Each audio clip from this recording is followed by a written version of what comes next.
আসসালামু আলাইকুম ওরহমতুল্লাহি ওবারাকাতুহু। মাদ্রাসা ঘরের নবম ক্লাসে তোমাদের সকলকে স্বাগতম। তো গত ক্লাসগুলোতে আমরা সিগারের নামকরণ নিয়ে আলোচনা করেছিলাম, ফেলে মাজ এবং মুজারের। এই ক্লাসে আমরা সিগারের নামকরণ নিয়ে আলোচনা করব। তো তার আগে কথা হচ্ছে, গত দুই ক্লাসে তো আমরা নামকরণ নিয়ে আলোচনা করেছি, তাহলে এই ক্লাসে আবার কেন আলোচনা করছি? যেহেতু মাঝে মুজারে আমনি সবগুলো নামকরণ সেম, একই। এই ক্লাসে ভাইয়া জাস্ট একটা জিনিস আলোচনা করব, নামকরণ জিনিসটা সেম, হ্যাঁ, যে ওয়াহিদ তাসনিয়া জামা মুজাক্কার মুজাক্কার, বাট একটা জিনিস একটু ব্যতিক্রম, হালকা একটু ব্যতিক্রম। সেটা হচ্ছে কি, আমরা সবসময় দেখছি গায়েবটা আগে হতো, এই যে গায়েব, হ্যাঁ, এই যে গায়েব, এটা কিন্তু আগে হতো, বাট এই ক্ষেত্রে একটু ব্যতিক্রম। সেটা হচ্ছে গায়েবটা পরে, হাজারের সিগাটা আগে।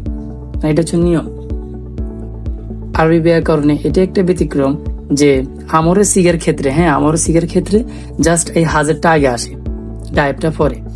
কেন? তুমি একটা জিনিস জাস্ট চিন্তা করো, আমর আর নিহি মানে কি? আমর মানে কি আদেশ দেওয়া, নিহি মানে কি নিষেধ করা। তো তুমি ধরো একজনকে আদেশ দিচ্ছ, এই তুমি কাজটি করো, আদেশ দিচ্ছ মানে কি সে তোমার সামনে আছে, অবশ্যই উপস্থিত আছে। সেই ক্ষেত্রে তো তুমি তাকে বলছো, তুমি এই যে তুমি কাজটি করো, মানে কি সে উপস্থিত আছে, মানে কি হাজার আছে। এই কারণে হাজারের সিগারেট আগে।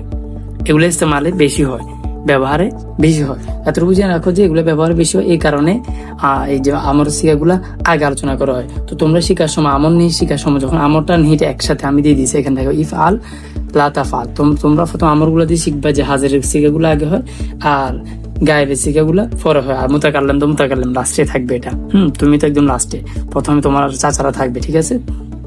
এটা একটু গুরুত্বপূর্ণ ব্যতিক্রম। তো ভিডিওটা বেশি বড় হবে না, আশা করি এতটুকুই। তোমরা পড়বা কি হবে, ইফ আল ওয়াহিদ মুজাক্কার হাজির, ইফ আলা। এই যে বাবা, আমি তো এখানে দিই নাই, জবরজেদ দিই নাই। জবরজেদ দিয়ে আমরা আগে অবশ্যই যখন গর্দান পড়েছিলাম তখন আশা করি দিয়ে দিয়েছিলাম ফটো। তোমরা ওখান থেকে দেখে নিয়েছো, আশা করি পারো তোমরা এগুলো এখন। ইফ আল ওয়াহিদ মুজাক্কার হাজির, ইফ আলা তাসনিয়া মুজাক্কার হাজির, ইফ আলু জামা মুজাক্কার হাজির। এভাবে তিনটা করে শিখবা। আবার ইফ আলী ওয়াহিদ মুন্নাস হাজির, ইফ আলা তাসনিয়া মুন্নাস হাজির, ইফ আলনা জামা মুন্নাসে হাজির। শেষ, এই ছয়টা শেষ। এই ছয়টা একদম ভালো কিছু জোস করে ফেলবা। দেন আবার এই ছয়টা বেলা আসবে, এই তিনটা করে পড়বা। মুজাক্কার মুন্নাস আলাদা, গায়েব এগুলা, তারপরে মুতাকাল্লিম। এটা জাস্ট একটু বোঝার জিনিস, একটু বোঝানোর জন্য তোমরা যাতে এটা বুঝো, জিনিসটা ব্যতিক্রম আছে, এটা বোঝানোর জন্য ভিডিওটা বানাচ্ছি। নয়তো আমি বলে দিতাম যে আমরা নেই একরকম, তোমরা পড়ে নাও। বাট আমি চাচ্ছি একটু ব্যতিক্রমটা দেখাই দিই তোমাদেরকে, এটাই। তবে এই ব্যতিক্রমটা কিন্তু একটু গুরুত্বপূর্ণ, হ্যাঁ। আর খেয়াল রাখবে এই সিগাগুলা, হাজারিগুলো একটু ভালো করে পড়বা, কারণ হাজারিগুলো একদম বেশি আসে তোমাদের। বেশিরভাগ আমর সিগে আমি দেখছি হাজির থেকে বেশি আসে, ইফ আলটা বেশি আসে, মানে প্রথম ছয়টা বেশি আসে পরীক্ষায়। তো এই কারণে এই ছয়টা ভালো করে শিখবে এবং পুরোটা ভালো করে শিখবে। তোমাদের যেটা এখন বেসিক, পুরোটা ভালো করে শিখতে হবে। তো তোমাদের বাড়ি কাজ হচ্ছে কি ভাইয়া, এটা প্রথম আমি যেভাবে লিখছি এভাবে করে একবার প্রথম ইফা আলা দিয়ে লিখবা, হ্যাঁ, লিখে মুখস্থ করবা। 1 নাম্বার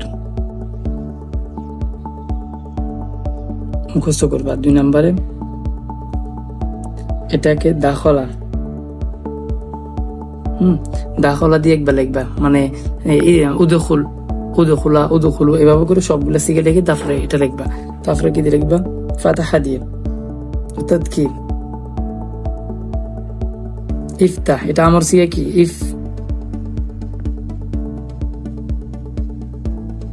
ইফতাহ, হ্যাঁ, ইফতাহ, ইফতাহা, ইফতাহু, এভাবে 14টা লিখে ফেলবে। লিখে এবার ওয়াহিদ মুজাক্কার দিয়ে লিখবা। নিহিটাও সেম, নিহিটা হবে লাতাফতাহ, এভাবে করে নিহিরগুলোর 14টা লিখে ফেলবা। এটা তোমাদের বাড়ি কাজ। আর তোমরা অবশ্যই বাড়ি কাজগুলো আমাদের ফেসবুক পেজে জমা দিবা। ফেসবুক পেজের লিঙ্কটা আমি ভিডিও ডিসক্রিপশনে দিয়ে রাখবো। তো ভিডিওটি ভালো লাগলে অবশ্যই লাইক দিবা। আর যদি কারো কিছু জানার থাকে তো অবশ্যই কমেন্ট সেকশন খোলা আছে, কমেন্ট সেকশনে তোমরা জানাবা। তো দেখা হচ্ছে নেক্সট পর্বে। সে পর্যন্ত ভালো থেকো। নেক্সট পর্ব দেখার আমন্ত্রণ রইল। আসসালামু আলাইকুম ওয়া রাহমাতুল্লাহি ওয়া বারাকাতুহু।